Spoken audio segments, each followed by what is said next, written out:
Hey guys, hope you're doing well. I know it's been a minute since November, 'cause last I checked. They said that since I have checked in and done an episode, well, I'm back after some big oopsie daisies that has been going around in the world. Not fun, not cool what the EU is doing with chat control, or France, or pretty much anyone in general. A lot of dystopian things have happened since in the last couple months. We're going to go over it, how you can kind of like defend yourself against this big mess of constant online surveillance. Whether it's legal or not is up to you and your decision. I think people should have the right to privacy, and if they have to go the extra mile to make sure that they are securing their digital identity, their shared secrets, etc., etc. Do as what you want with this kind of information. I will leave in the show notes, hopefully this time, all the information that I have gathered and pretty much like all the tools and resources at our disposal to make sure that you say not only much more privately, but your communications have a less likely chance of being compromised, and fundamentally be able to fight back against stuff like chat control. It is quite the nightmare. So if you've been living under a rock and you don't know what chat control is, essentially the easiest way to explain what it is, the EU still wants to scan your private messages and photos. The chat control proposal would mandate scanning of all private digital communications, including encrypted messages and photos. This threat is pretty much not good from a rights perspective, and it could obviously lead to mass surveillance. It could break encryption, which if that happens, then you really just have no privacy, and if you have no privacy, you have essentially no rights, in my opinion. I think that privacy and data protection is kind of like important. If you don't have a way to do something in private, then you really don't have a way to do it at all. And it removes the pretty much the choice. Scanning could give false positives, and it's just going to be really ineffective. And it's going to, with all the data collection, it could put people at risk that are trying to maybe expose something, aka like a whistleblower. Say they find information about a company that is violating people's rights, or maybe just terrible people existing. I mean, you get the idea. It's just not good. So if you go to the Fight Chat Control EDU website, I would recommend it. It shows you, especially if you live in the European Union, there is only 4 states, 4 places that are opposing. It's Czech Republic based, Italy based, Netherlands based, Poland based. They all oppose of this. Supporting it, very gay, lots of places. Austria, Belgium, Bulgaria, Croatia. One of the biggest supporters, France. 81 of their members or their MEPs. They just lots of people. Denmark supporting it of all places. Switzerland, I think, is well undecided. Not any undecided. Everyone's pretty much like for it. Spain, Romania, Luxembourg, Portugal, of all places too. Ireland, Germany. All these. So if you want, I would say your EU politicians. Pretty much EU politicians exempt themselves from surveillance under professional secrecy rules. They get privacy, and your family do not. Demand fairness. Yeah, it's pretty much you can use the site to contact your representatives as you should, and maybe if they don't want to listen, or your member states, I would vote them out, or do whatever France does, or whatever countries do when they get mad at their government. That's kind of like just not a good thing.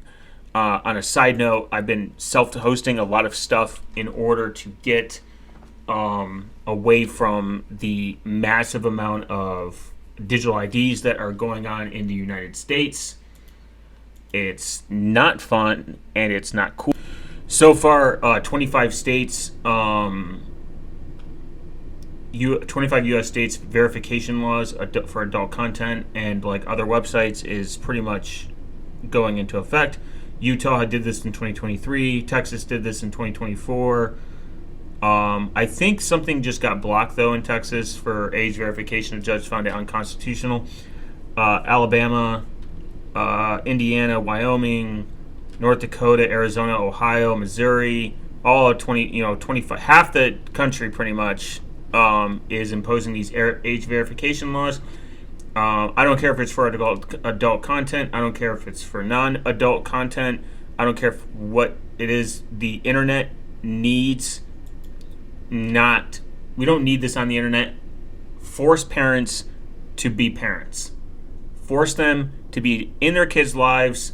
Force them, however you want to do it, figure it out. Lots of fucking,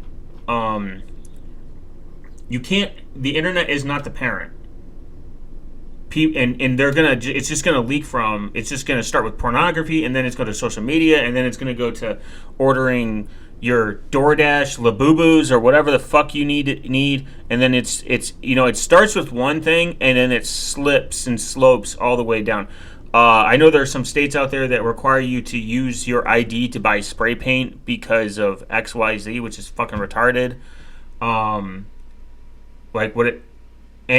the thing is, you can just use a VPN to bypass all this, or use someone else's ID. That's what's going to happen. It's just going to be abused. There's also a measure pretty much to easily circumvent VPNs, prompting some states, for like Michigan and Wisconsin, to propose legal legislation banning VPNs, which you can't fucking do anyways. It's retarded. There's ways around it, or you could just use Tor. There's just too many obstacles to get around this. Not obstacles. There's too many tools to get around this, so it's just fucking retarded. This is what I'm saying. Like, lawmakers and people in Congress are too old to understand the internet, and it's just retarded. And it's just a way to infringe on people's privacy. People that commit crimes are just going to do this in secrecy. Law-abiding citizens that aren't breaking the law, that are out there just wanting to go on the internet, that are of age now, quote unquote, in the state's eyes, will not have to fork over their government ID to go on Facebook or whatever. And then when a data breach happens, your information gets leaked out. Facebook gives you $5, and then they move on. But you have to give them more information. It's just kind of retarded. We live in kind of like a dystopian. We're heading into dystopia, and I knew it was going to start reaching once I saw the UK do it. Then Australia did it. Australia officially now has the ability to ID people and banning social media for under age, 16 or under or something like that. And people think like, wow, what a win. Well, how do you prove they're 16?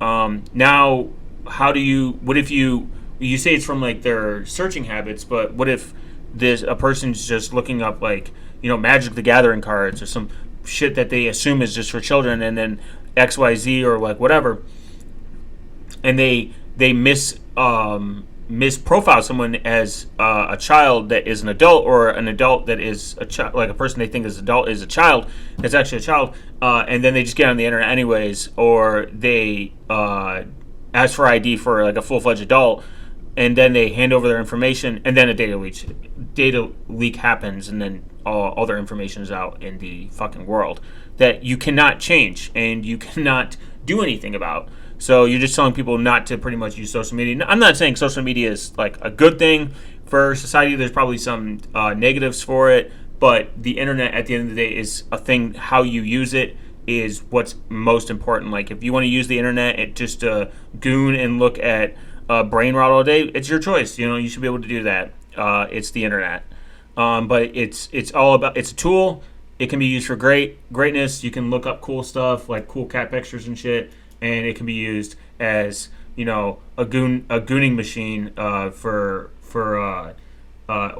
just haha funny memes. I mean, we're acting like the internet is like this giant behemoth of a pile of shit, when in reality it's really a great thing. I think people just don't know how to control don't know how to control their kids or whatever. That's just or like people just don't know how to control, like, in general. That's just kind of like my viewpoint on it when I think about it. Like, this is clown town logic, and it's not good. It's not good for society. So what do you do? What is the steps that you take in order to kind of like evade this? There's not a lot you can do in terms of turning it around.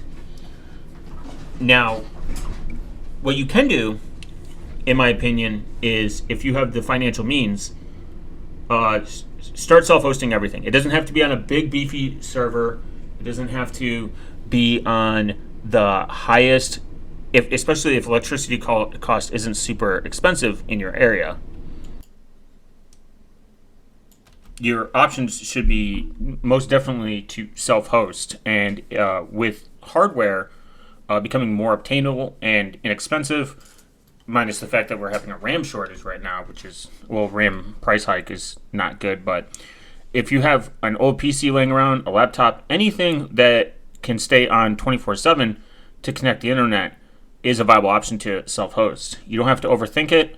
You just got to figure out what you need. How much buffer room do you have for hosting? Like, obviously, a single node on Proxmox has no redundancy with one hard drive.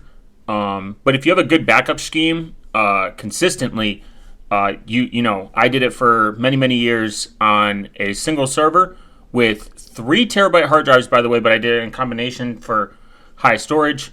But it was the Western Digital Blue 3 terabyte hard drives. Those are notoriously considered, everyone told me, they're like, those are the worst. Those are the awful. They'll have fail. Well, that ran for 5 years straight with no oopsie daisies. And I had no good backup. I had no backup option. Just FYI.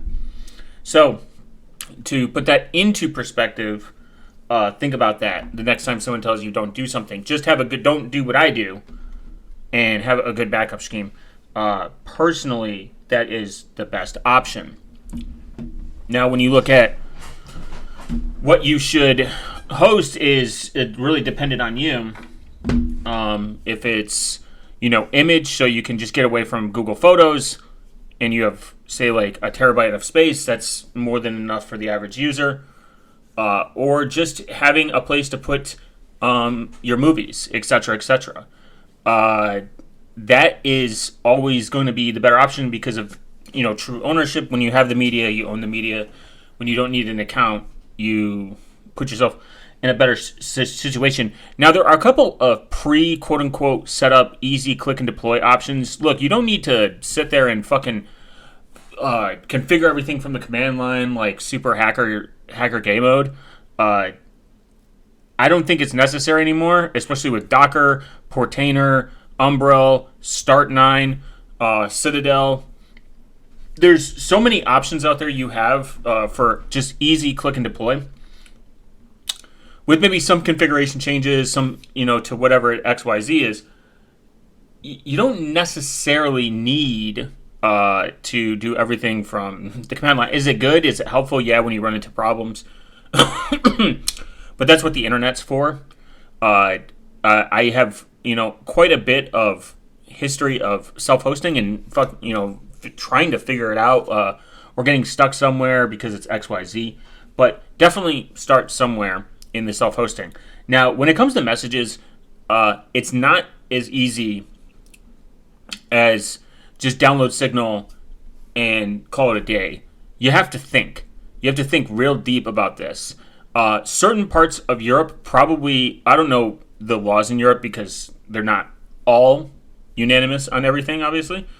But if chat control happens, 2.0 happens, and it probably will, and it's going to have stepping stones that will lead into full chat control unless some gigachads get this fucking blocked and shut down.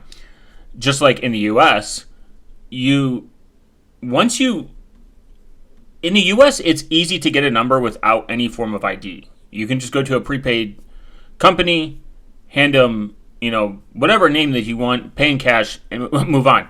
Some of these companies are popping up, these privacy phone number companies, but I don't think they really offer anything different besides, honestly, a third party, another layer, another party that can get acquired, or something bad can happen in between.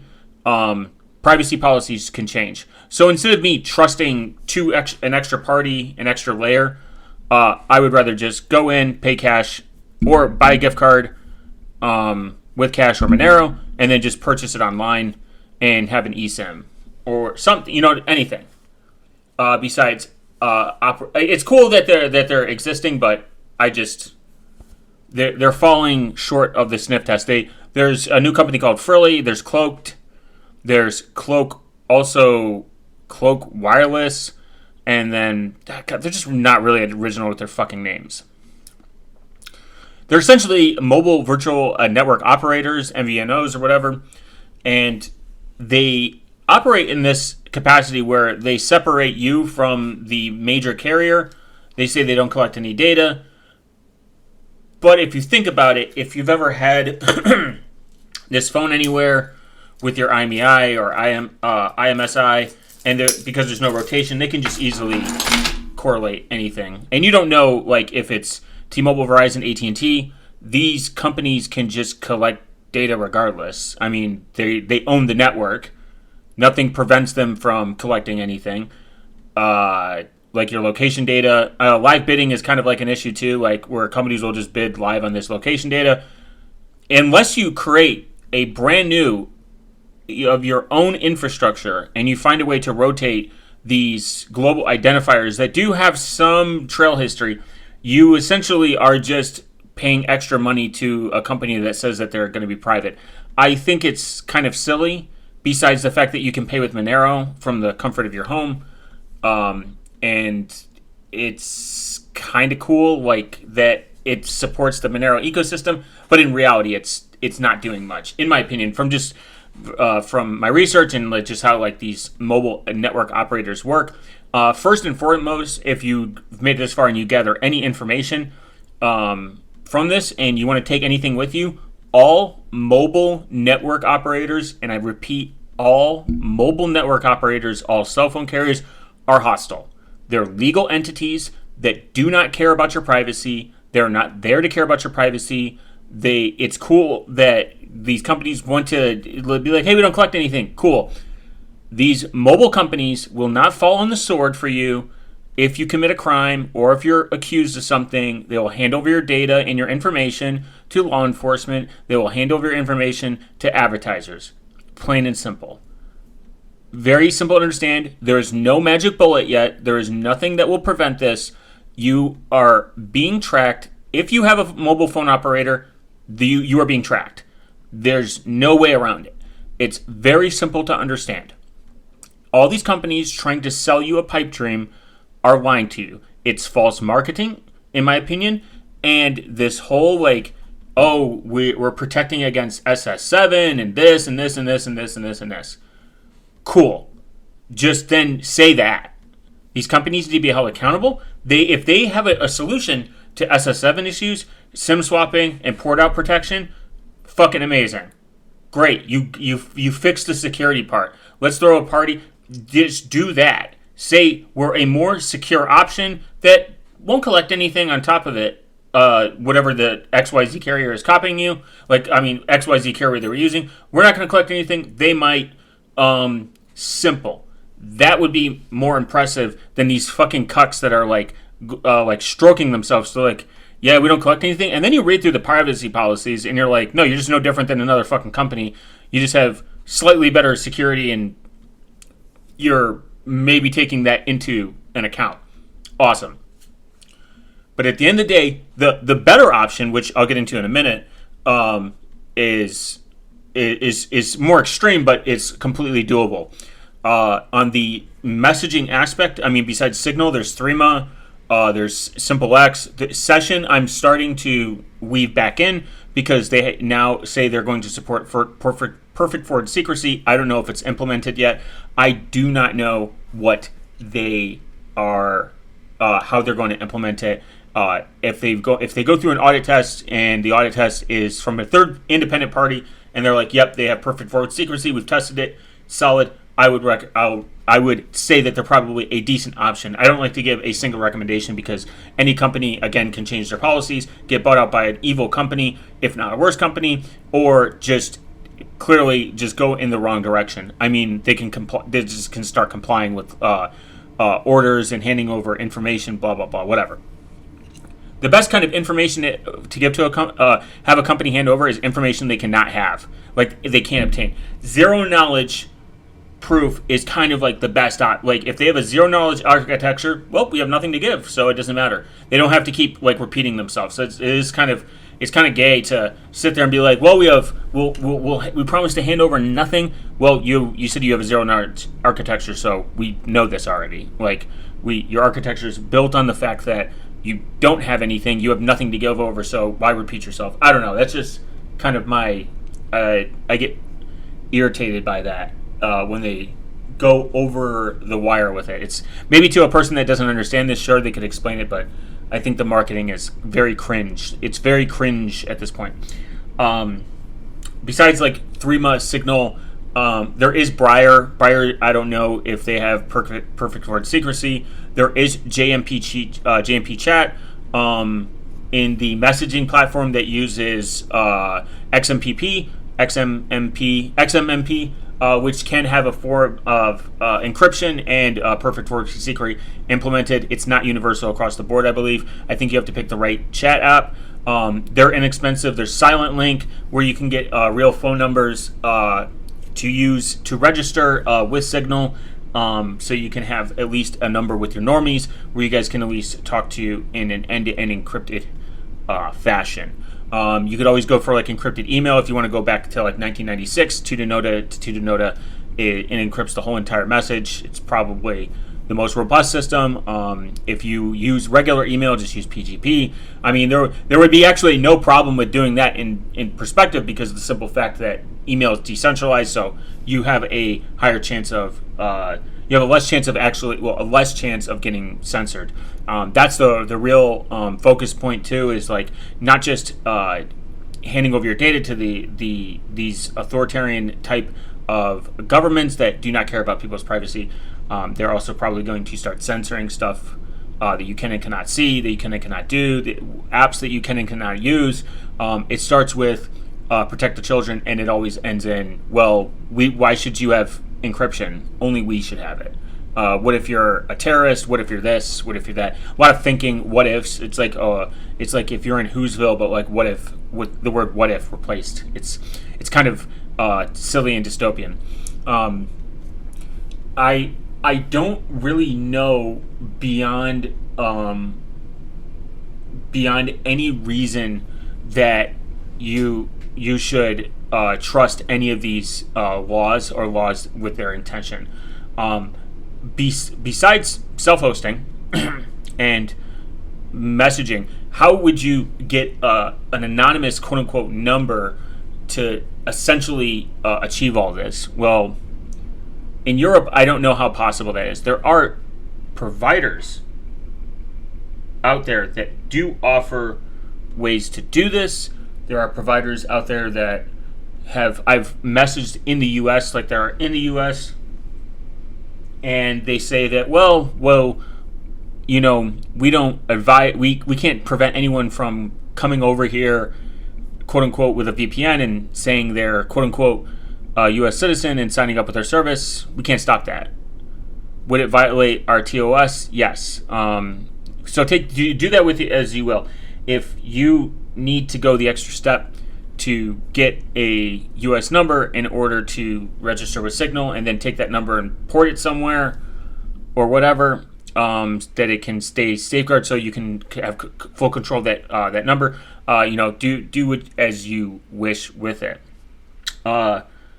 But if you want the no number option, say you don't have a cell phone number and you are like, well, I can just use public Wi-Fi and data.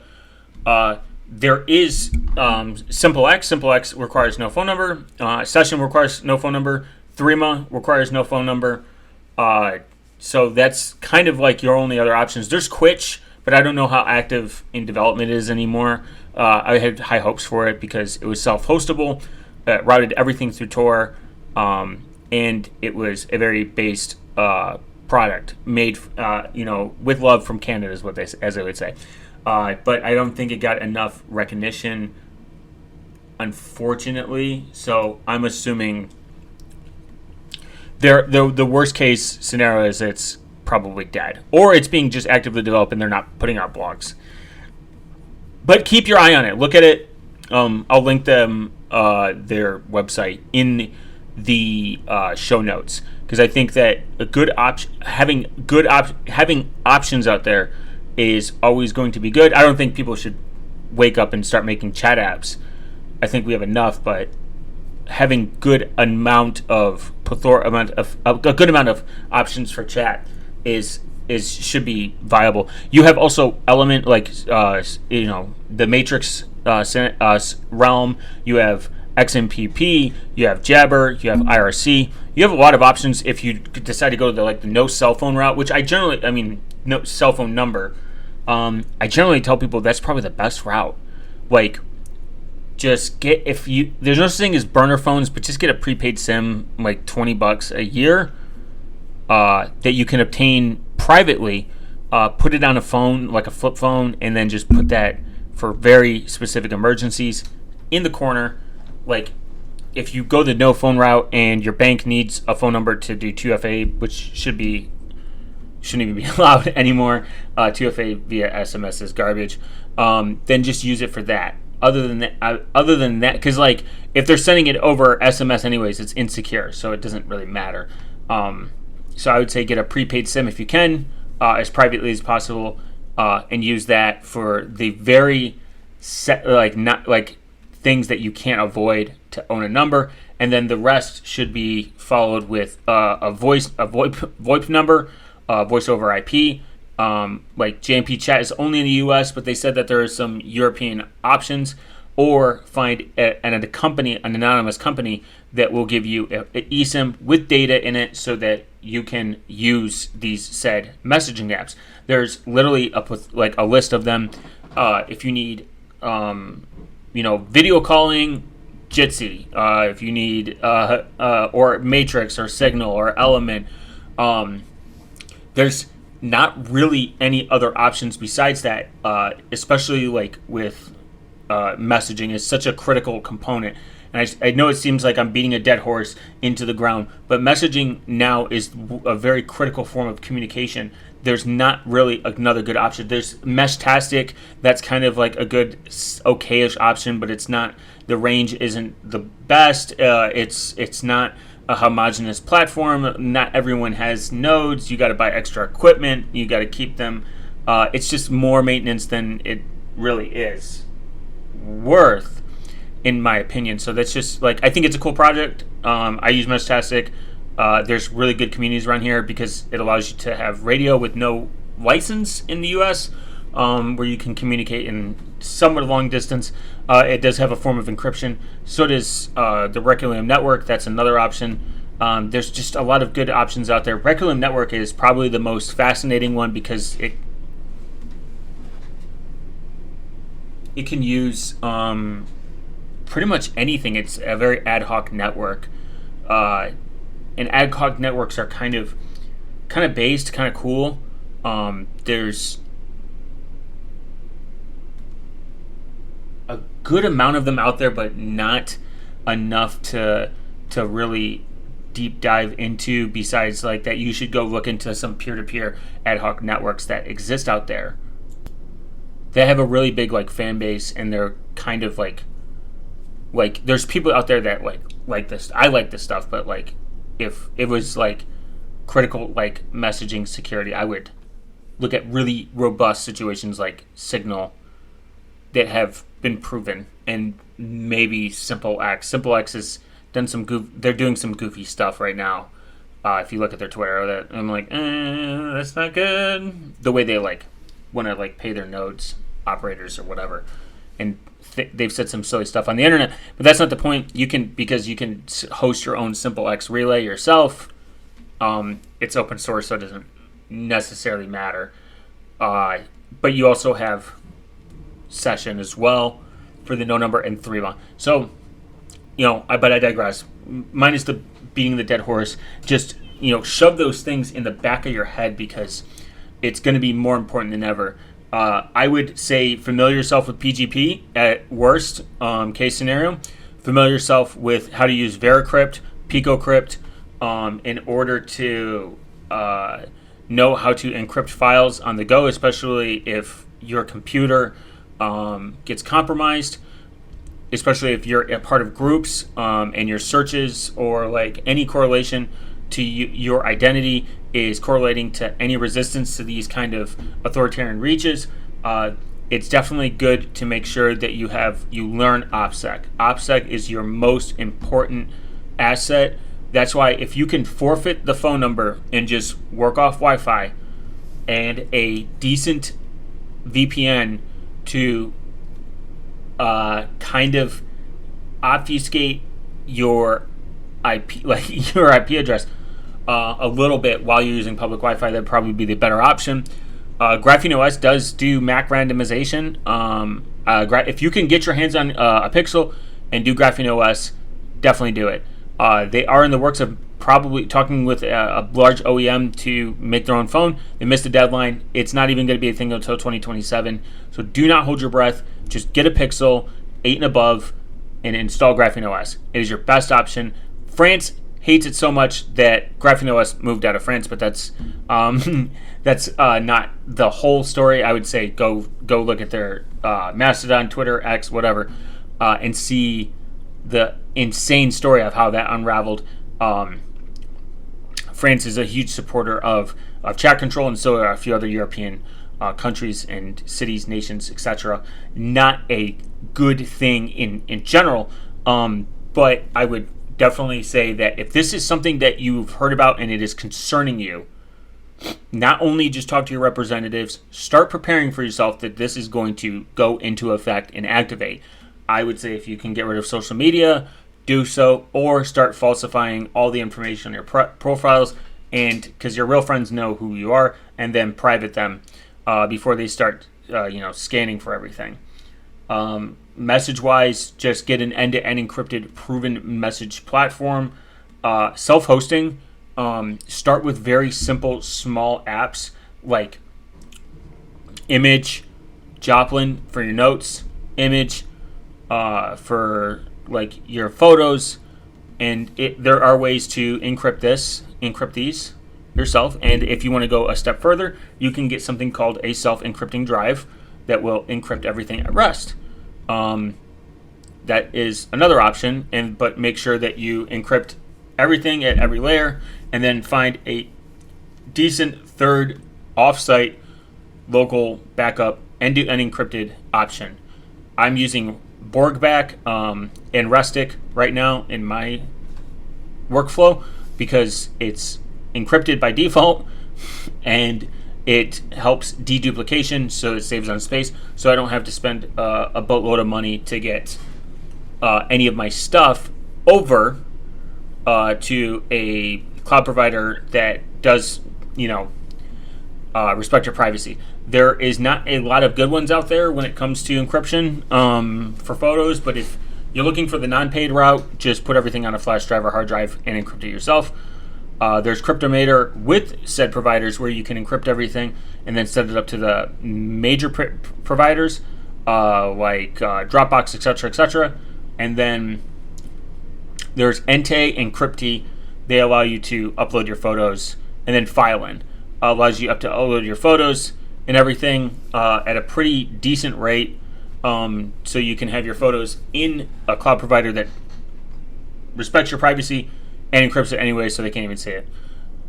Give your money to open source developers instead of to Netflix and all these other like shitty companies, and start self-hosting as much as possible. It's kind of like I started with like a very small, like expensive like Raspberry Pi. Now they're kind of expensive, but I started with a cheap Raspberry Pi. I went to a tower server that was retarded because they're power hungry. I went away from a tower server to mini PCs. This was like about in the last like 2 years. Now I have a cluster.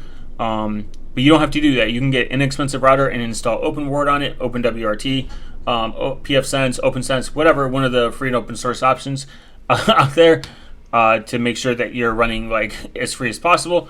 And then you can make sure to get like an inexpensive switch so you can have more than one device and then start from there. I mean, your home lab doesn't have to be built overnight. You can build it slowly. I don't know what the electricity costs are in Europe. I know some complain that they're very expensive. It's actually just cheaper to host in the cloud.